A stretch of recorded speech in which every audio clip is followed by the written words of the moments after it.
It's over. We're in recovery mode now. Yeah, 2.5 long days of drums and hanging out with friends and not getting a lot of sleep. Yeah, late nights and sleeping on couches, which we're certainly grateful that we didn't have to, our friends put us up. But I do miss my bed. Yeah, me too. I'm going to sleep for probably 12 hours tonight.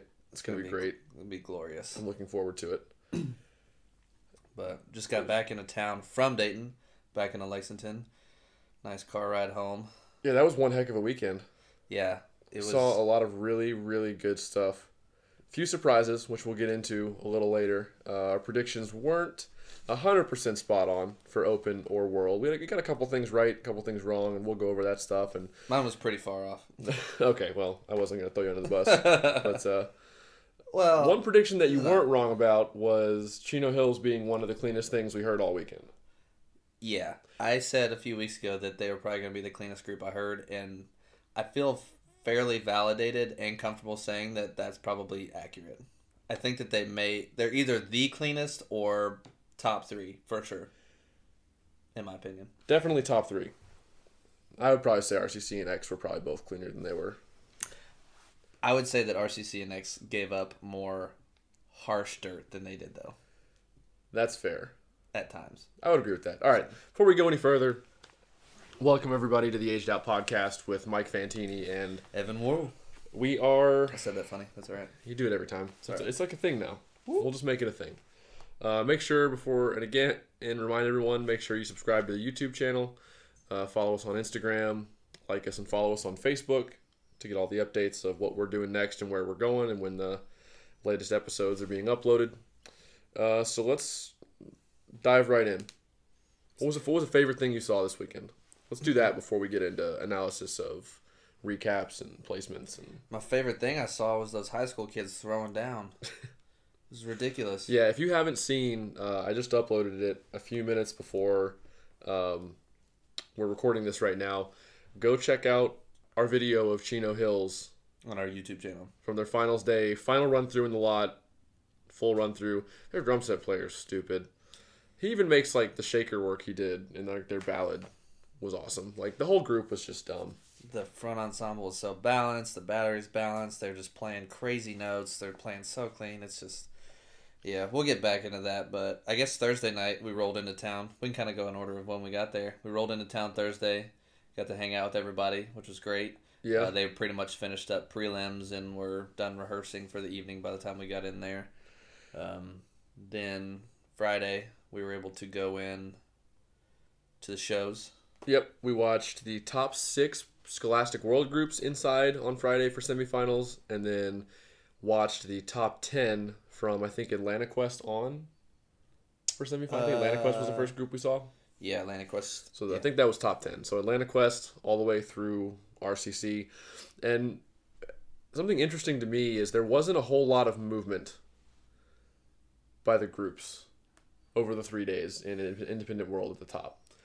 Not at the top, but at the other places there was movement. Some people dropping down. Do you have the standings right there? I have the final standings. Yeah, I can pull up the semifinals ones too. Actually, let me. Because basically after prelims day, the top 5 from 1st to 5th were RCC, X. No, X was in 3rd. X was in 3rd after prelims. Correction, X was 3rd. So I guess X did jump Broken City after prelims on semifinals night and move up into 2nd. And X closed the gap. I think they were... How far behind RCC after prelims night?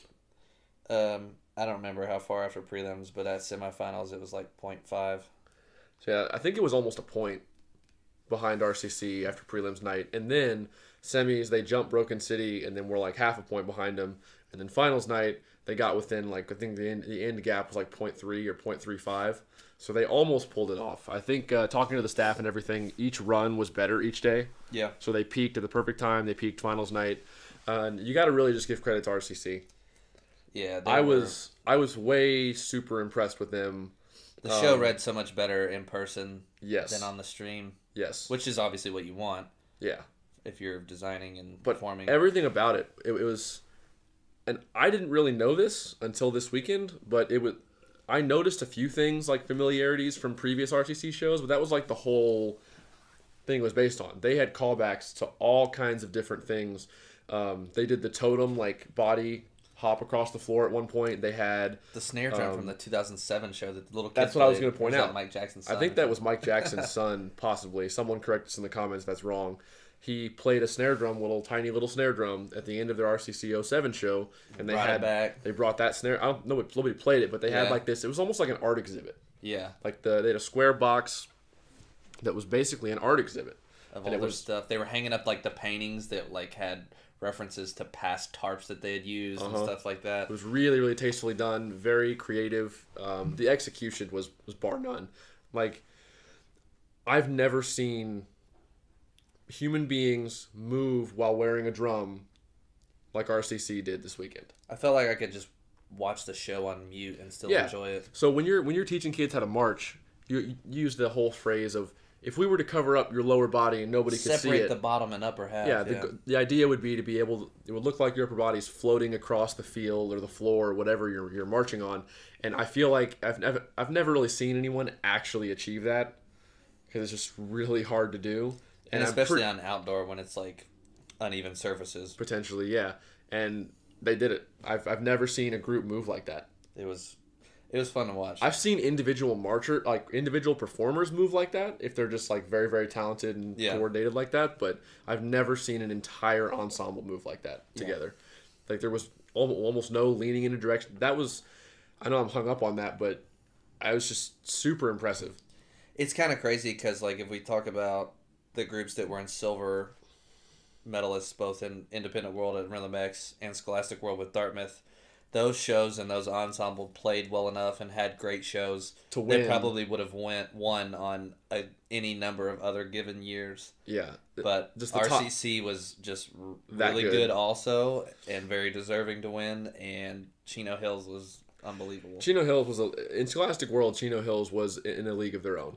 I think they broke their own record. They did. They set the Scholastic World record last year, and then broke it the very next year this year. They got like a 98.775, I think, last night. That's right. If you look at the recap, like just hundreds in multiple subcaptions. Like 5. I think I'm looking at the recap right now. Yeah, he's got it pulled up right now in front of him. But it's absurd. It was amazing. Dartmouth was in second. I guess we'll back up a little bit. We'll start going down a little bit. Yeah. Dude, such a fun show, and those kids played their nuts off. I loved Dartmouth's show. It was a little cheesy. It was a little cheesy, but it was so well done. That's what they do, though. It's kind of like their niche thing. They max it out, man. It's very theatrical. It's for those of you that haven't seen Dartmouth's show or know what it was about. It was basically a Barbie and Ken doll show. So the drum line was all different themed Ken dolls. Like the quads were a certain Ken doll, the snares were a different one for a different season or activity, like surfing or whatever it was. The basses were like a disco. They all had afros on. Yeah. And then they had their typical, they usually have some sort of visual ensemble. Or guard members. Members they recruit from the high school that are a visual ensemble essentially, and they were the Barbie dolls. And so, there's a movie, The Night at the Museum, where everybody leaves for the day. All of the mannequins come to life and stuff, and the statues come to life. That was the whole idea. The department store that all the Barbies and Ken dolls were sold in. Ding, ding, ding, ding, ding, ding. Yeah, they opened stuck in my head. With like a department it's like store. Elevator music almost. Yeah, like a department store jingle, and then it's basically they're all coming to life and coming out of their boxes, and they're starting to drum, and Barbie comes out and interacts with Ken and stuff while they're doing stuff, and it was very tastefully done. It could have easily been done the wrong way and been just annoying and just stupid. It was just clever, though. It was very clever. It was very well done. And any other year, like I said, that tenor feature made your arm hair stand up. They give you chills. Semifinals, they have a quad feature that's like 30 seconds long at one point. And very rarely have I gotten chills from listening to drumming. And that quad feature was literally perfect.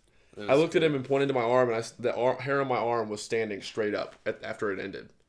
It was that good. I was just laughing. I was laughing out loud watching. I was like, this is awesome. And I feel bad for them. Now, granted, they're going to have those videos for the rest of their lives to look back and like, that was something really awesome we did, and we achieved at a very high level. Yeah. But any other year, they would have won, I think. It just happened to pick the wrong year where Chino was on like a different planet from everybody else.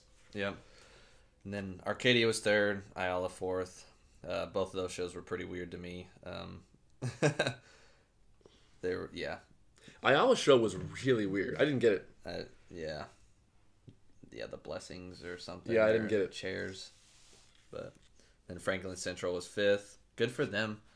I dug that show all season. It was really cool. The mirrors and stuff they use. Very, very fun to watch. Burleson Centennial was 6th, which we did not see. No. They jumped up there. I think Luke Willingham works there, so. Okay. Shout out to Luke. Great job. Yeah, he marched Bluecoats and Mystique for a long time. And then Avon, cool Center Grove, Lebanon. Yeah, that's pretty much run down. Where did Lebanon finish? 9th. Oh, good for them. Yeah. I didn't know the friends of ours run that program. I didn't know that they finished that high. Yeah, they beat some good groups. PSW, I mean, it's great. I mean, obviously, all those high schools are trend-setting and just, like, above the norm for what you would think of a regular high school able to achieve and do, but then separate them all from Chino Hills. I can't talk about it enough. We can't state enough that, and the spread between Dartmouth and Chino finals night was only 1.5, and that wasn't big enough. Yeah, 1.6. It wasn't big enough. Should have been like, everybody should have been like 6. And that's not to poo-poo Dartmouth. Dartmouth was great. Yeah, exactly. Yeah, so anything else you want to say about Scholastic World? Anything else stick out to you? Anything you didn't agree with on the recap? I guess I can't really say just because we didn't watch all finals of them. Night, yeah. And like the Burleson group that beat Avon and Cedar Grove, we watched Avon and Cedar Grove. We didn't see them yet because they were on earlier in semifinals, but they jumped up. I could see that. I mean, Avon, neither of those groups played stellar in my mind, so. And that group, Luke's group, got 4th in hands. Good for them. I'm gonna make a statement though that I felt there's been, on the whole of Scholastic World, this was not the best year from a clarity standpoint that I've seen from Scholastic World. I feel even like those top, like Ayala was dirty, Arcadia wasn't that clean. Yeah. As clean as they usually are. They're usually. I think in years past it's been cleaner as a whole, just because groups have been playing really well, but now they're trying to really push themselves on what they can do, and that's fair. Can't do it. Yeah, not yet. It'll get there, I think. Yeah. But yeah, Scholastic World, enjoyed it. I almost enjoy watching high school kids achieve at a high level more than I do like college kids, like the 21-year-olds and 22-year-olds that are in X and RCC. Well, I expect like the college kids and all those to be perfect. And, and when it's not, I'm like ruthless about it. I'm like, it's terrible. Yeah. So let's jump over to Independent World. All right. You want to use the recap or? Yeah, pull the recap up for that from last night. You want to go down in order or up from the bottom? I mean, we've already kind of talked about RCC, I guess. Let's start from the bottom so we're not redundant. 15th place, Atlanta Quest, who was higher in prelims and semis. They kind of fell over. Yeah, they moved down every day. And I saw we caught them in the lot a little bit. Guy I marched with, TJ, is their battery coordinator / snare tech. I know he's a snare tech. I'm not sure whatever else he does there. I'm not positive. I don't know the titles. Yeah, there's so many different titles floating around now. He teaches there. Bottom line. Yeah. That's a group that's usually pretty solid. They were solid this year. And this is not. I liked the tuning. Yeah, the drums sounded really good. I feel like it's like something you say before you're about to be like, they didn't. Well, the tuning was definitely more exposed than some of the other groups. Yes, which it was. Definitely made some of the ticks that they had more evident. And I think part of the reason they saw their finish not be where they thought it should have been was, I said it earlier this season, I think show design hurt them. Yeah, a little bit. It made sense, but it was just kind of flat. It didn't really go anywhere.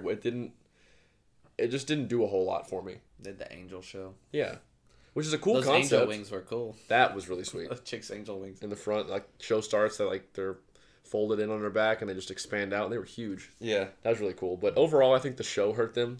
I think where'd they finish in hands? 14th. I don't know. Maybe they had a bad run finals night. Maybe we didn't see inside. Somebody can let us know. TJ, let us know if you. He will. I know he will. Them above them was Dark Sky, which I didn't see at all, to be honest with you. But they finished 15th in hands. So, and then right above them was Cap City, which I thought Cap City was going to finish higher overall. In my predictions, I had them much higher. And I would still argue that I think they should have been higher. So, then right above them was George Mason, who moved up. They were in 15th after prelims. Then I think 13th after semis. then ended up 12th on finals night. So good for them for getting better each day, better shows. We never got to see them inside. They had already gone when we got inside for semis on Friday, but we saw them warm up in their lot last night, and they played well. The writing was good. Travis Peterman, Dan Shack, all those guys are doing a really good job. I think that's a group you're going to see grow. I think as they get more and more talent, like they're still in the phases where they're like starting to attract talent and like not just like a couple people, but like get more and more full talent in every aspect of every section, and that's a process. We're gonna definitely start seeing some bigger and better things from that group and some stronger finishes, I think, in the next few years. Their pit played really well. Yes, they did. The battery had some really good reps, and then reps where you're like, somebody checked out on that one. And I feel like outside of the top 5 in WGI, that's just like the nature of the game. Yeah. Because you don't have the rehearsal time you do on outdoor, so the consistency factor for less mature players just doesn't have time to get ingrained in their DNA. You know what I mean? Yeah. It can be very hit or miss with the second tier of independent, I guess you can call it. Yeah. Above them was POW, which I also did not watch. Diet Pulse. And then above them was Monarch, which Monarch got, what was it? 12th? 10th overall, but they got 8 in hands, and I disagree with that. They play well, but I feel like they play for like 10 seconds at a time, and then they're done. That's something we're going to talk about later once we're done going over this recap. There were multiple groups that I was like, wait, the snare line hasn't played in 2.5 minutes. They're just running around doing body and... Yeah, they did not play enough to me. I was like, There were multiple Where's groups. the substance here? Where's the beef, man? Substance. That's the word. No, substance is food. Yeah. Well, I still need it. I need the beats. I haven't eaten hardly anything today. Yeah, there were a couple groups that I thought could have played more, and I get it. You have your roadmap for your show design, and it doesn't always fit that way. But that was one of my complaints for Broken City last year. I think their drum line had to clean like maybe 3.5 minutes of battery music for a 7-minute show. Mm-hmm. It just didn't play a lot. I don't think, looking at it more closely this year, well, I'll wait till we get up towards X and MCM and all them. All right. Above them was Strike. Strike had a fun show. There was an airplane on the floor.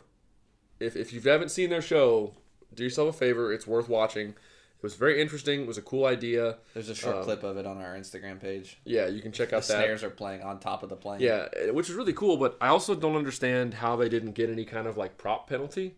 Yeah, there's a limit on height. I don't know what the number is, but that plane was tall. Yeah.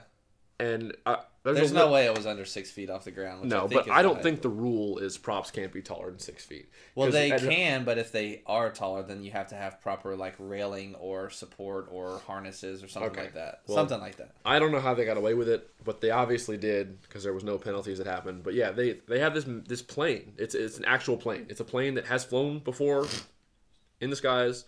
They had it like cut into 3 pieces, and you could see in the side of it. And the whole show idea was there was this guy that was recently released from like a mental institute, basically, and he was on this flight, and it was called like Nightmare at 30,000 feet or something. Yeah. And he has a mental breakdown and starts seeing things on the wings, and the things he's seeing are the battery members. Their uniforms were faces totally covered, looked like something out of a 12-year-old's nightmare. Essentially. Yeah.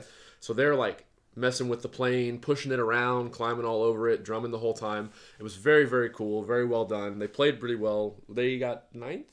Yeah, they were 9th place. Were they getting hands? They were 10th, which I think is fair. Probably right about fair. Yeah. But yeah, that was, and we found out Strike 1 age out in the whole battery. Yeah, I think that's what Frank was telling me, that they have like 1 age out, and like we marched with their bass tech, so we were talking to him a little bit. And he's like, yeah, man, super young group, and he's like, a lot of potential moving forward, and they're doing well for. They're as good as they are with 1 age out in the entire group. So I think we're going to see even better things from them in the years to come. If they all stick around. Yeah, exactly. There's nowhere else to go in Florida except Infinity. Yeah, I'm not sure how far away those two groups. Florida's a bigger state than people think. Especially vertically. Could be really far apart. Above them, in 8th place, Matrix. They ended up in 8th. That's right. Infinity jumped them, didn't they? Yeah, and United. Rightfully so. Because Matrix was in 6th after prelim, I think, right? I think so, yeah. And I 100% agree with United and Infinity jumping them. Just solely based on playing alone. Like, I don't even care about show design or anything else that was on the floor. United and Infinity both played that much better than however good Matrix's show could have been, possibly from a design standpoint. Way better.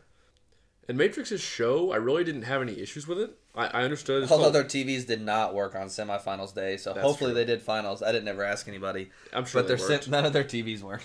Yeah. Live and die by the electronics. Matrix's show, White Noise, I get it. It was like a statement about like the social media age we're living in right now and all the distractions that are. I mean, I've complained about this before. Like, we're so overstimulated, and it was really cool they addressed that societal thing in the WGI show. So I liked it. I dug what they were doing with it. There were just some things that I feel like at places they didn't set themselves up for success. And what I mean by that is, like the first time you hear snare drums playing the show, there's like this prop in the right side of the floor, on the right side of the floor from the audience member's perspective, and there's 6 snare drummers in a circle. It's like, okay, they're playing a circle. That's great. Not a bad listening environment. Sounds pretty good if you're playing well. But as opposed to having them all face the same direction, they had every person facing out from the focal point, the center of the circle, facing away from each other. So even if it's perfect, you have 3 of them facing the back wall. And there's only 6 of them. And 3 of them facing the audience. Now, as I say this now, maybe the idea was for that not to be good. No. It could have been white noise. That maybe they're trying to produce some white noise in the beginning and have it, in theory, clean up throughout. I'm trying to throw a bone here. Like, if that's the point, then it wasn't written to come across as, like, just random stuff. Like the buzz add-in in Broken City in the snare feature. Like, how they add in and layer in. Like, that was written dirt. Like, it was never going to be clean. And it was clear that it was written dirt. Yeah. That was, in Matrix, it was not clear. And that was a design decision. Like, even if they play perfectly together and perfectly balanced, just the facing of all the drums in different directions, the sound travels in different directions. So the 3 in the back, the audience has to wait for the sound to hit off the curtain and bounce back, whereas the 3 in the front, the sound goes straight to you. And there was a few times that they did stuff like that. The basses did a feature like that. The quads did a feature like that. And it was just what did they get in hands? What did Matrix get in hands? Not low enough. 12th. Well, 12th? That's probably accurate. Yeah, that's probably about right. That's probably fair. Yeah, they buy into their shows really well. Almost on the level that MCM does, but they just need to focus more on the playing. Tone it in, reel it in a little bit. Above them was United. United snare line might have been probably my favorite. Okay, I like aggression in drumming. Yeah.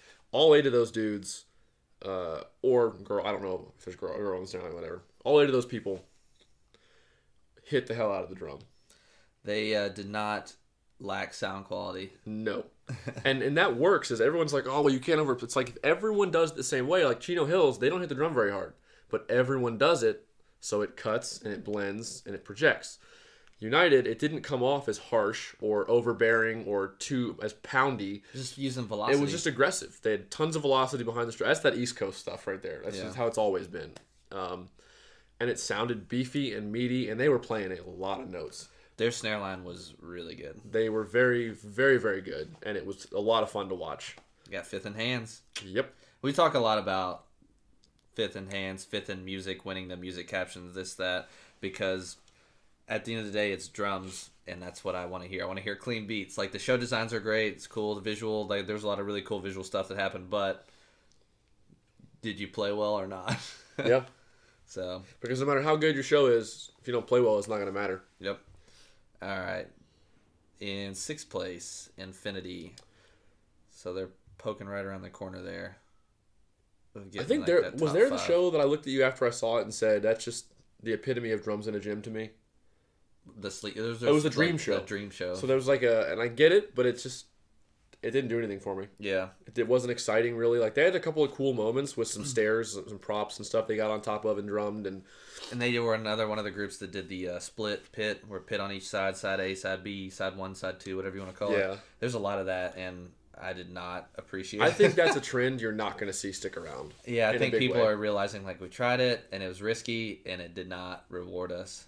So, Yeah, they played well, but it's just kind of blah. The show was just there. 5th place, MCM. And that was the prediction. One of the predictions we both got right. We both said that MCM was going to get 5th.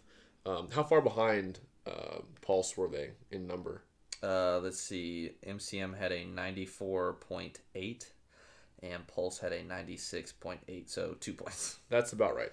That's a pretty. Yeah, I'd say that's a good gap. From what I heard, Mystique was young for them this year. I know that's not an excuse. If you're a contender, you're a contender. Yeah. But I could definitely believe that their snare line was young. And if we're wrong, correct us in the comments, whatever. Shoot us a message on Facebook, correct us, let us know. It's not their best snare line they've ever had at Mystique. I'll say that's true. And then the 2-point gap between, how far ahead of Infinity were they? 0.8, something like that. 0.9. So they almost were dropping down to that top tier of like the second tier of independent world this year. I mean, they were 7th in hands in the music caption, so obviously, like, the judges did not both agreed they were 7th. They both had Infinity and United above them in hands, which I think is accurate. Yes, I could agree with that. That's for sure. That's the way it should be. I think it probably was a building year for him, a growing year. Every once in a while, you got to reload, take a few investment kids that are younger, and say, okay, this is going to pay off in spades in 3 years. We just got to get them in here and throw them in the fire. I know X did that in 2013. Yeah. With Mike Davis and Ryan Ellis. They were both 17. They were both good, obviously, or they wouldn't have even given them a shot at the time with how young they were. But, I mean, they won a gold medal. Absolutely. They played well. And then Mike Davis did 5 years. Ryan Ellis just aged out last night with 6. So it paid off for him. But, yeah, they were not clean. Mystique. Right. Mystique was not clean. 4th place, then, Pulse with the Guarded Show. They did some cool stuff with that, but... How far behind Broken City was Pulse? Very, very. Oh no, never mind. It was close. 98.6 or 96.8. Sorry, Pulse had a 96.8, and then Broken City had a 97.5. So within a point, I wasn't super impressed with Pulse live on semifinals night. I heard from people afterwards they thought they had a really good run last night, so they might have played better. Them and Broken City were tied for second in the music caption, so. I mean, they're going to play well. Yeah. Now, I didn't think they played that well. Me neither. On semis night. Them tying, maybe so, but it should probably be like for 3rd or 4th and not 2nd. Yeah, I didn't think. We'll talk about Broken City in a second, but Pulse's show the strings. Yeah. I really dug the string instruments. I think we've talked about that on here before. I think it paid off for them. I think it worked well. Just their show was called Guarded. It didn't. I think musically for me, it didn't really peak and valley as much as I wanted it to. Yeah. Like, it didn't take me high or low. It was just kind of, it was good the whole way through, but it didn't really go anywhere. Yeah. For me. Yeah, I just think that's how, to me, I feel like that's how a lot of those California groups shows end up to me. I either love them and they're awesome, or they're like very, very out there kind of shows, if that makes sense. Like, they're very abstract. It needs, Broken City show was probably abstract because I have no idea what it was about. It's called Fall. There was like props with leaves on it, but there was also... Yeah, I don't know. I'm sure there's obviously a deeper meaning to it than that, but... There always are. Yeah. There always is. There always is. So Broken City was 3rd. I didn't think they played very well. I thought their tenor line was terrible on semis day. I was like, I hope that somebody just completely had a meltdown, and that's not what that normally sounds like. It was just thick. The battery sound in general was thick. Was huge. It was too big. 10, 5, 5. And we're going to get to battery size at the end of this, because I feel like we've been completely validated with how things have shaken out at the top of independent world. But that'll be the last thing we talk about. But Broken City was, and we said it after the Power Regional weekend, if they clean up, I think they have a better show than Pulse. And they ended up beating them anyway. But I don't think that they were cleaner. I don't think they were either. There's that opening statement where the snares spread out and they're like across the entire tarp, like all 10 of them spaced out pretty wide, and it was just not good. And I don't blame them for not being good, because that's an incredible distance to play 10 snare drums. When we went 10 in 2012, we never were that far apart. And we couldn't play in a straight line. Yeah, but we came out. There was no prelims and then semis or quarters, semis, and finals. Only 2 nights still in 2012. We got to our prelims warm up in the afternoon and did snare subs, and they put for some reason they put us in a straight line. We hadn't played in a straight line anywhere in our drill, and we never did it in rehearsal. At best, closest thing to it was a pretty semi-arc, a pretty like a half circle. Yeah, we couldn't do it. We were like, can we please not play in the straight line? This is terrible. Yeah, we sound terrible. And it was bad. There's videos of it you can go find, and it was like, well, that's not how you wanted to start off your prelims day. But then we just talked to Ted Leith and Josh and was like, hey, can you just not put us in a straight line? Because obviously we can't do it. Yeah. And so they put us in an arc. We're too far apart. And it was instantly way better. Yeah. Just bowing in the edges and putting us in an arc. 10 snares is a lot. It's hard. So they were third. They tied, like I said, Pulse in the music caption. One had them third, one had them second, flip-flop. One had them second, one had them third. So, and then X was second overall.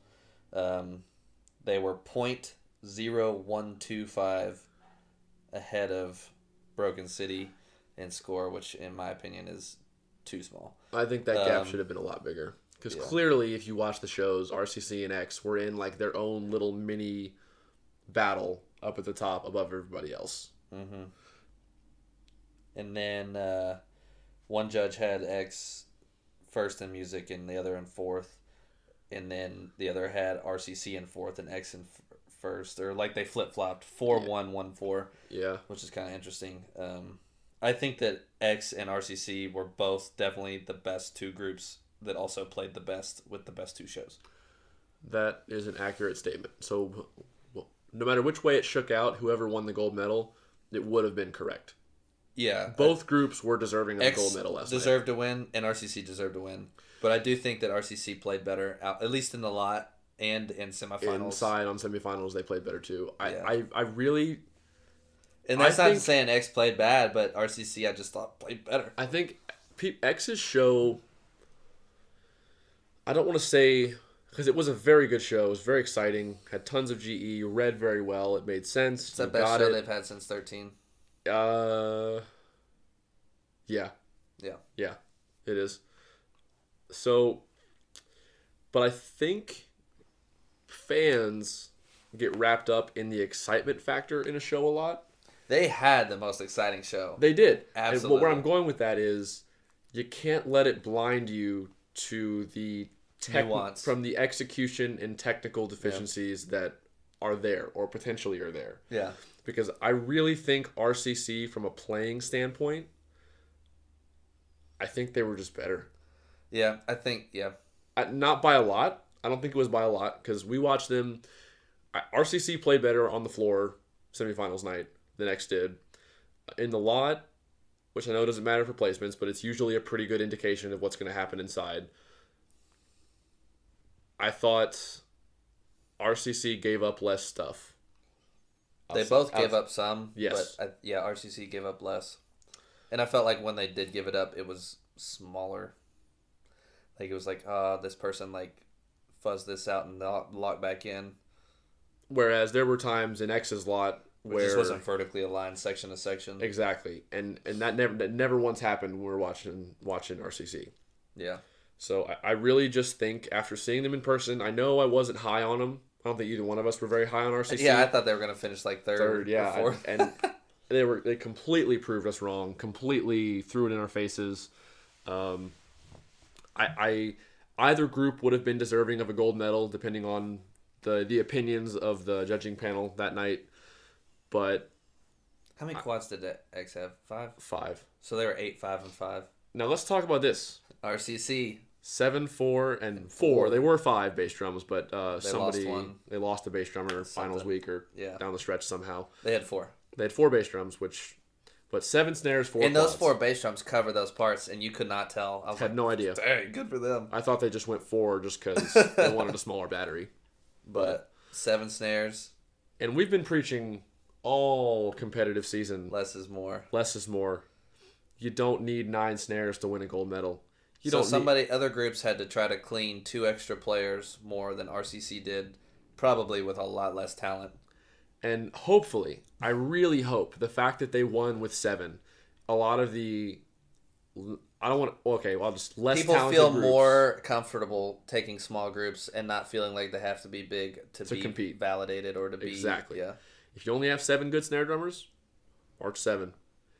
If that 9th guy is just like a young kid that you think he might figure it out, he might not, and your goal that year is to finish as high as possible, go 8. Yeah. Don't take him. Tell him to keep or find something else for him.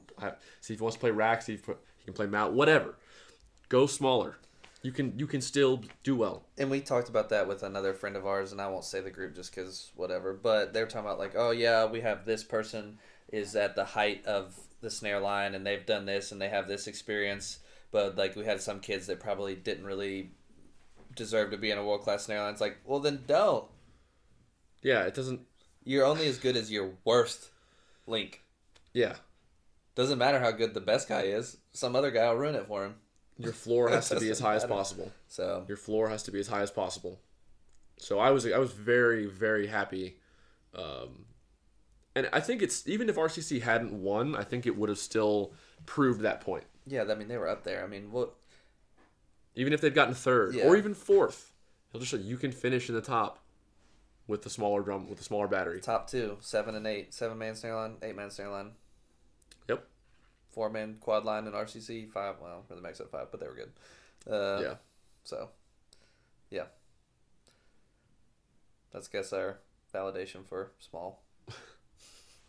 I just had a big. It's not grin how on my big face you the are; whole it's how time. you use it.